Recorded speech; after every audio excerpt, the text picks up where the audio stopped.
So, nakakalungkot na dito sa Pilipinas. Mas madaling kumalat ang mga fake news at mga hindi original na content.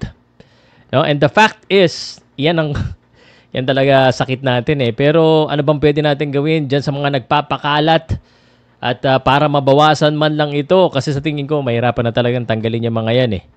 At dito sa video commentary na ito, pag-usapan po natin ang katotohanan sa peking mga balita, lalo na yung tungkol kay Casimero na lalaban daw siya sa undercard ni Canelo. Ano ba yan? At bago magalit ang Casimero fans, ito po ay hindi para i-down si Casimero. Ito po ay para itama ang maling impormasyon at sa totoo lang, deserve ng boxing fans ang katotohanan at deserve po ng Casimero fans na malaman ng katotohanan. Siyempre, gusto natin makita si Casimero lumaban, di ba? At ano bang pwede natin gawin? Pag-usapan din natin yung kamakailan na panalo po ni Nonito Donaire na tila yung mga tao may masasabi pa. No, parang mahilig maghanap ng mali ang mga tao imbes na i-celebrate ang panalo ng isa sa legendary boxers ng Pilipinas.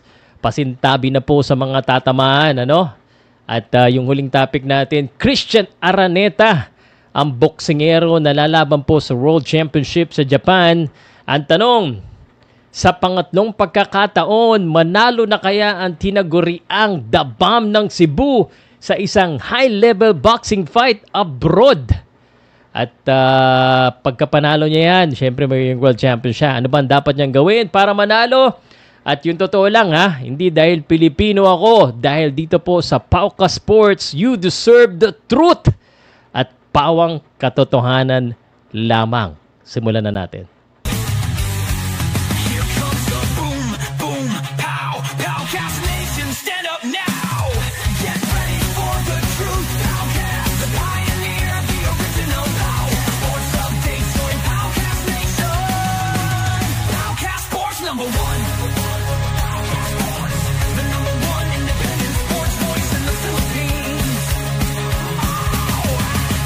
Powcast Sports. If you're new here, don't forget to subscribe and hit the notification bell.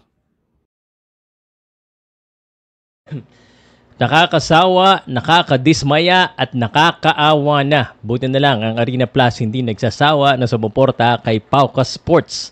So shoutout sa Arena Plus. Anyway, I'm not referring po to the boxer. Hindi po si Casimero ang pinupunteriya ko dito. Okay? Actually, sa totoo lang isa ako sa mga gusto talagang makita siyang lumaban ulit sa isang malaking laban. And I really hope that they're doing everything behind the scenes to negotiate his next fight. Kasi maraming umaasa na makabalik siya. At ang problema lang, marami pong mga content creators ngayon ang pinagsasamantalahan ng sitwasyon ni Casimero. Mabuti sana kung totoo ang mga balita, puros fake news yung akala mo kakampi ni Casimero, pero parang pinagsasamantalahan lang si Casimero. Tulad di umano ng pagkakasama po ni Casimero sa Riyadh season event ni Canelo versus Crawford. Ibang usapan po yung hype. Yung hype okay lang, pero ibang usapan din yung fake news. Lalo na yung sasabihin ko na yung State of Bisaya na Facebook page, fake news yan. Dapat yan dyan po ang gawin nyo. Huwag nyo nang pansinin, huwag kayong mag-react, huwag kayong mag-comment kasi naiisahan lang kayo. Kada react nyo, iniisip ni Facebook na interesado yata yung mga tao dito sa Facebook page na to Don't comment. Instead, report it as fake news. Block agad para hindi nyo na makita kasi niloloko lang kayo. At nililin lang mga boxing fans, lalo na ang mga Casimero fans. Nakakalusot sila ngayon, pero sana matigil din sila. At marami pang gagaya sa kanila pag ganyan. Ang gawin nyo, auto-block na agad. Tungkol naman dun mismo sa post ni Casimero na gusto niya sumali sa event ni Canelo versus Crawford, wala namang problema dun Wala akong masasabi dun. Talaga nang normal lang yun. Kasi sino ba naman yung boxer na ayaw? Lahat gustong sumali dyan sa event na yan. Pero sana, hindi lang sa social media sila magsalita. Sana yung team niya mismo may direct contact or kausapin ng Riyadh season para po makipag-negotiate. Opinion ko lang to, Kasi nakakasawa na rin makipag-away, makipagbakbakan sa social media sa mga Casimero fans or kay Casimero. So, tanggapin nyo man o hindi, it's up to you. But I just want all of us to be better. Nagiging squatter na ang boxing community. At sa totoo lang, walang pilitan dito sa information. No? FYI lang. Sa akin lang, I just want things to be better. Kay Casimero, sa Casimero fans, kasi ever since naman that I started, I just want things to be better. Kaya kahit hindi maganda yung sinasabi ko paminsan-minsan, totoo naman. Okay? So, yun lang po masasabi ko dyan. So, pag fake news, auto-block na agad or auto-report para hindi nyo na makomentuhan kasi maraming na iisahan. Okay? So, next topic na tayo. Wag na natin patagalin yan. Nonito Donaire. No? Kung hindi mo pa nababati si Nonito Donaire sa kanyang historic accomplishment, batiin mo na siya sa comment section ngayon. And just say it out loud. Grabe. 42 years old. 2 years lay-off. Pero tinalo niya ang mas bata at prime na si Andres Campos. Diba dapat i-celebrate natin yan bilang isang Filipino boxing fans? Tama ba ako o mali? Pero tila naging haters na ang karamihan sa atin. At hindi ko alam, wala naman dahilan, ano? The Philippine boxing community has become toxic. Don't get me wrong, hindi ko kayo pipigilan sa opinion nyo kung gusto nyo ganyang opinion Pero, that's your freedom to speak. Pero minsan nakakahiya na talaga Nagmumukha na kayong mga tanga. Dapat hindi gano'n. Di ba? Sana kung objective Parang wala namang pinanggagalingan Opo! Totoo yan. Sorry, pero that's the truth Nagiging haters na tayo ng walang basihan. Aminado ako. Hindi ako magmamalinis, Hindi ako perpekto at baka sa pananaw ninyo, ako isang naging hater din. Okay lang. Baka sabihin nyo, naging hater din ako ni Casimero. Pero, hindi ko na kailangan ipagtanggol sarili ko. Ang tingin ko lang, dapat siguro baguhin na natin. Let's just move forward. Yung totoo lang. Hindi yung parang hanap ng butas, hanap ng mali. Let's try to be better. Kasi nakakaya na tayo Kakaiba na yung mga opinion ngayon Dapat kahit magkakaiba yung opinion natin, magkakampi pa rin tayo kasi sa loob tayo ng isang boxing community. Let's try to educate each other. Isa pa. Alam nyo naman, sa Pilipinas o ang Pilipino laging dihado pero lumalaban. Actually, ang Pilipinas medyo napapag-iwanan na sa ibang bagay. Pero sa boxing, lagi tayong dihado pero kahit lugi, lagi pa rin tayong may laban. Pero ba't ganun? Pag lugi, may reklamo ka. Pero pag tayo nakakalamang, may reklamo ka pa rin. Kesyo, bakit daw si Pacquiao at Donaire biglang championship agad? Kahit na matagal nang hindi nakalaban, pero pag ibang boxer na hindi nabigyan ng laban, kahit nakaranking, reklamo ka pa rin. Alam ko naman gusto niyo lang yung tama, pero alam niyo naman na ganito talaga Kung alam mo ang mundo ng boxing at nanonood ka dito, malamang alam mo na at nasa tamang edad ka na life is unfair. And this is the real world. Dapat i-celebrate natin yung victories, big or small. Nonito Donaire, that's a big win. That's a world championship. Kahit interim lang yan, Minsan lang tayo pinapaboran. Lagi tayong dihado. Tapos pag pinaboran tayo, nabigyan tayo ng malaking laban, nagdagdagan tayo ng world champion. Yan na kagad.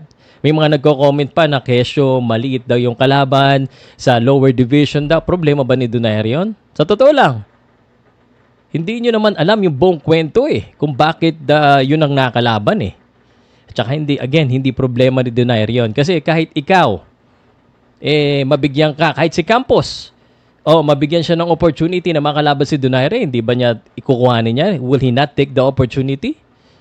Ang daming mga inggitero, mga bitter. Tama ba ako? Mali. Request ko lang, huwag masyado bitter. Okay, and let's learn to move on and celebrate each win as a community. Ikaw rin, mag-move on ka na ako. Nag-move on na ako kay Casimero. Wala naman akong pakialam kahit i-bash nyo ako na yung bash kahit walang dahilan. Kasi hindi naman ako yung nagmumukhang tanga ako. I'm better. I'm good. I'm improving my life. So, yun lang. So, peace. Let's get better. I-comment nyo kung anong gusto nyo i-comment. It's up to you. Pero halata na kung mukhang squatter, kung walang improvement, pangit, no? Diba? Let's get better. Still the fact, sinasabi ko. Anyway, speaking of better, wag na natin patagilin yan. Let's talk about real boxing fights. Speaking of better, Christian Araneta. Now, the question is this. Is Christian Araneta a better version of himself right now? Is he ready to step up and win at the top? No? Nandun na sina Doc J, sina Diego, Team Omega. Baka hindi mo magustuhan yung sasabihin ko, ha? Ito na yung katotohanan. June 19, magkakaalaman na. Lalaban siya kay Tanong Sak Simsri para po sa IBF World Light Flyweight title sa Japan, World Championship, no? Undercard siya ng Brian Norman Jr. versus Jin Sasaki para sa WBO World Welterweight title. Pero bago natin pag-usapan si Christian Araneta, dahil marami po nagtatanong sa inyo kung ano yung take ko dito sa laban ni Norman at saka ni Sasaki. Si Norman, undefeated, 27-0, may skill, may stamina, and sa tingin ko, he just needs to stay composed and survive the early round. Si Sasaki, hometown, and he's probably gonna go for a knockout early. And if Norman can weather the storm early, I think he takes over the fight. So, pero kung mahilig ka sa dihado, Sasaki has a real chance with his power. But overall, I think Norman wins by late round decision or stoppage. Okay? So, that's my prediction on the main event. Now, back to Araneta. By June 20, no? By June 20, guys, pwede na nasa listahan natin sina Taduran, Jerusalem, Donaire, at Araneta bilang world champion. Kung mananalo siya. Nasa Japan na yung mga tropa natin, sina Doc J, Diego, Team Omega, pero sapat na ba yun? Let's take the fact. Christian Araneta, 30 years old, southpaw from Cebu. Malakas talaga kung may hands of stone. This is hands of bombs. Alright. Si Tanong Saksim Siri, 25 years old pa lang from Thailand. Pero grabe, 38 wins, 34 by knockouts. Legit power yan. Okay? So, here's what I think. Keys to win. I think the southpaw stance will be an advantage for Christian Araneta. The thing that I hope that they do is the Christian Araneta controls the distance but still stay active. Yung distance meaning yung eksakto, yung meron siya, hindi masyado dikit, yung tama lang. Stay active, and ang pinaka-paborito ko na ginagawa ni Christian ay yung kanyang sharp counters. Ayun yung mga pwedeng magpa-knockout. And ang pinakakita talaga dito, and I think yung conditioning coach nandoon, kompleto si Christian, is condition. Condition talaga. This is the third time that Christian Araneta is fighting abroad and he hasn't won any. First one, he got injured in Mexico. Okay. So, I hope he learned from that. Kailangan condition para hindi may injured. Number 2, lost via unanimous decision against Nonshinga in South Africa. Ito yung sinabihan siya, nasasabayan siya, pero bigla siyang tinakbuhan. So, sana natuto na rin sila doon. Kahit na itong si Simsiri, sa tingin ko ay hindi tatakbo.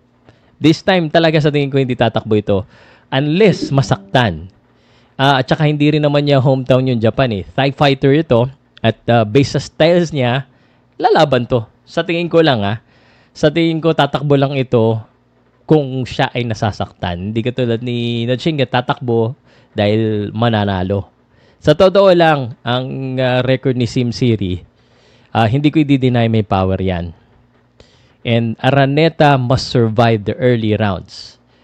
Kasi sa totoo lang pareho silang may knockout power. Kaya walang kukurap. Pero hindi ako masyado believe dyan sa record ni Simsiri.